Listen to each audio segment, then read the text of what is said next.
مالیگاؤں میں 9 محرم الحرام کے موقع پر تازیوں کی رونق اپنے عروج پر رہی۔ مالیگاؤں کے مختلف علاقوں میں تازیے نہایت عقیدت، احترام اور مذہبی جوش و جذبے کے ساتھ عوام کی زیارت کے لیے پیش کیے گئے۔ عزاداروں، نوجوانوں اور بزرگوں کی بڑی تعداد نے حضرت امام حسین علیہ السلام اور شہدائے کربلا کی عظیم قربانیوں کو خراج عقیدت پیش کیا۔ مختلف مقامات پر نواح خوانی، ماتم اور سبیلوں کا اہتمام کیا گیا، جبکہ تازیوں کی خوبصورت سجاوٹ اور روایتی انداز نے حاضرین کی توجہ اپنی جانب مبذول کر لی۔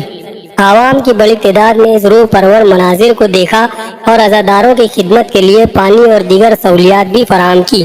9 محرم الحرام کے یہ مناظر مالیگاؤں کی مذہبی روایات، اتحاد، بھائی چارے اور اہل بیت سے محبت کا خوبصورت اظہار ہے۔ دیکھیے 9 محرم الحرام کی تعزیے کے یہ تازہ ترین اور خصوصی مناظر۔